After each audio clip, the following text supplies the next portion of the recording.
Résumé de Zvachim Daf Samechbet. La Gemara explique d'où ils savaient quand ils sont revenus en Israël et Yerushalayim au début du deuxième Beth Amikdash pour construire le Beth Amikdash, d'où ils savaient exactement la place du Mizbeach. La Gemara amène trois explications. Soit ils ont vu Michael Amalach sacrifier des korbanot sur le Mizbeach, donc un Mizbeach spirituel dans le ciel ou peut-être même sur terre à la place du Mizbeach, et selon ça ils savaient exactement où placer le Mizbeach. Soit ils ont vu la cendre de la Kedat Yitzhak à cet endroit-là, soit ils ont senti l'odeur de l'actoret du côté du Echal, mais du côté du Mizbeach, ils ont senti l'odeur des Evarim, donc des membres de Korbanot qui étaient sacrifiés, qui étaient brûlés. La Gemara ramène ensuite 3 Nevi'im sont montés avec eux de Bavel, et ils leur ont appris quelques halachot. Premièrement, la taille du Mizbeach, deuxièmement, la place du Mizbeach, troisièmement, que la Kedusha reste au Beth Amikdash même après le Khurban, et selon Rabbi Eliezer ben Yaakov, ils leur ont appris aussi les lettres, comment écrire la Torah, dans un Sefer Torah, Tfilin et Mezuzot comme ce qu'on a aujourd'hui. Ensuite, la Gemara nous dit que certaines parties du Mizbeach étaient indispensables pour la kashrut du Mizbeach. Donc, les kranot, le kevesh, la pente du Mizbeach, le yesod, la base, et le Mizbeach doit être carré. Donc, ces 4 choses-là sont indispensables. Les kranot, la pente, la base et le Mizbeach doit être carré. La Gemara ajoute le karkov aussi était indispensable au Mizbeach. Selon Rabbi, le karkov, ça veut dire c'était des dessins gravés sur le mur du Mizbeach. Selon Rabbi aussi, Rabbi Uda, c'est le sovev, comme une ceinture qui était gravée tout autour du Mizbeach.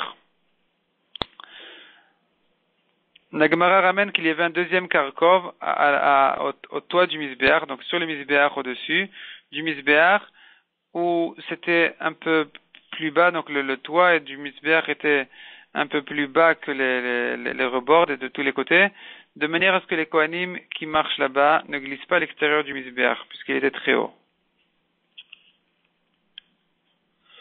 La Gemara ensuite précise que ce qu'on a dit que le Mizbeach, la taille du Mizbeach n'est pas me'akev, donc on peut faire un Mizbeach plus grand ou plus petit, selon les besoins et la décision des Gdolador, eh bien, il faut au moins qu'il soit au moins aussi grand que celui de Moshe Rabbeinu, c'est-à-dire qu'il fasse la ma'aracha, l'emplacement des korbanot, des feux, une ama sur une ama.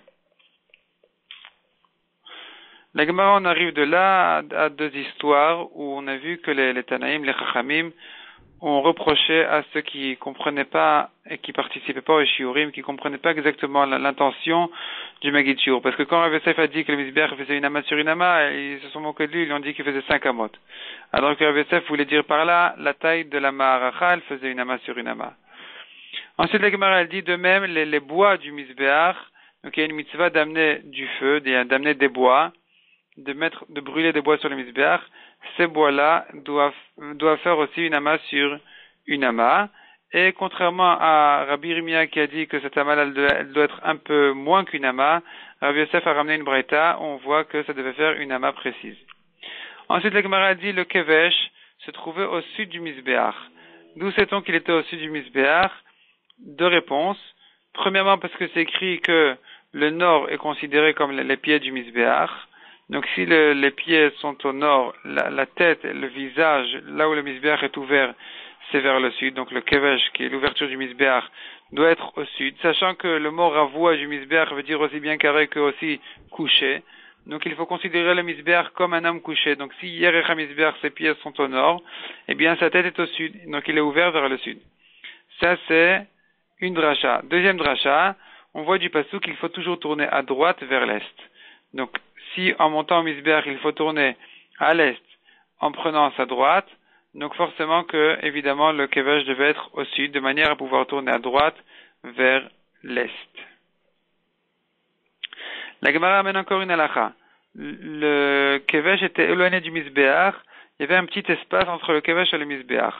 On apprend ça, soit du pasuk qui fait un cache entre la viande des korbanot, donc les membres des korbanot et le sang, de même que le sang est jeté vers le Mizbeach, de la même manière les membres sont jetés vers le Mizbeach, donc on se tient sur le kevesh et on jette de loin sur le Mizbeach. D'une deuxième manière, la Gemara explique cette même dracha en disant que de la même manière que quand on fait la zrika d'âme, on jette le sang, il faut s'éloigner physiquement du misbéach, donc il y a de l'air entre l'homme et le misbéach. Ici aussi, il fallait qu'il y ait un espace d'air entre le kevesh et le misbéach, de manière à jeter les membres des korbanot de loin. Autre dracha, la Gemara elle dit, c'est écrit dans le pasuk, le misbéach, il fallait pouvoir entourer le misbéach, donc si on prend un fil et on entoure le misbéach, il faut que forcément le kevesh soit un petit peu éloigné, parce que s'il était collé au misbéach, eh bien on n'aurait pas pu entourer le misbéach. Et le kevesh aurait dérangé. Et d'ailleurs, c'est écrit aussi un deuxième pasuk, c'est écrit que le misbéach est carré. Donc si le kevesh était collé au misbéach, le misbéach n'est plus carré. La Gemara elle explique pourquoi on a besoin de ces deux psukim là. Ça vive, entourer le misbéach, entourer le misbéach d'un fil, même d'un fil, et qu'il soit carré. Ces deux psukim là veulent nous dire la même chose, que le kevesh, on apprend de ces deux psukim la même chose, que le kevesh soit un petit peu éloigné du misbéach. Ensuite, la Gemara termine par par deux dernières halachot concernant le kevesh. Premièrement, le kevesh, il faisait avec le misbéach ensemble, il faisait 62 amot. La Gemara explique que c'est parce que le kevesh, il montait une ama sur le yesod et une ama sur le sovev. Ça fait que les 32 amot du kevesh et les 32 amot du misbéach, elles avaient deux amot communes, une du misbéach dans le kevesh. Donc ça fait en tout 62 amot.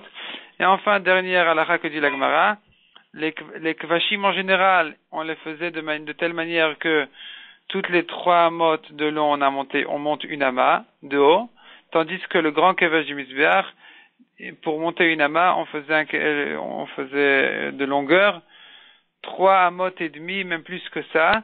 Et Rashi explique c'est parce qu'il devait porter des membres de korbanot qui étaient des fois très lourds, donc il a fallu faciliter la montée en faisant de telle manière le kevesh qu'au bout de 3,5 amot, on montait une ama de haut.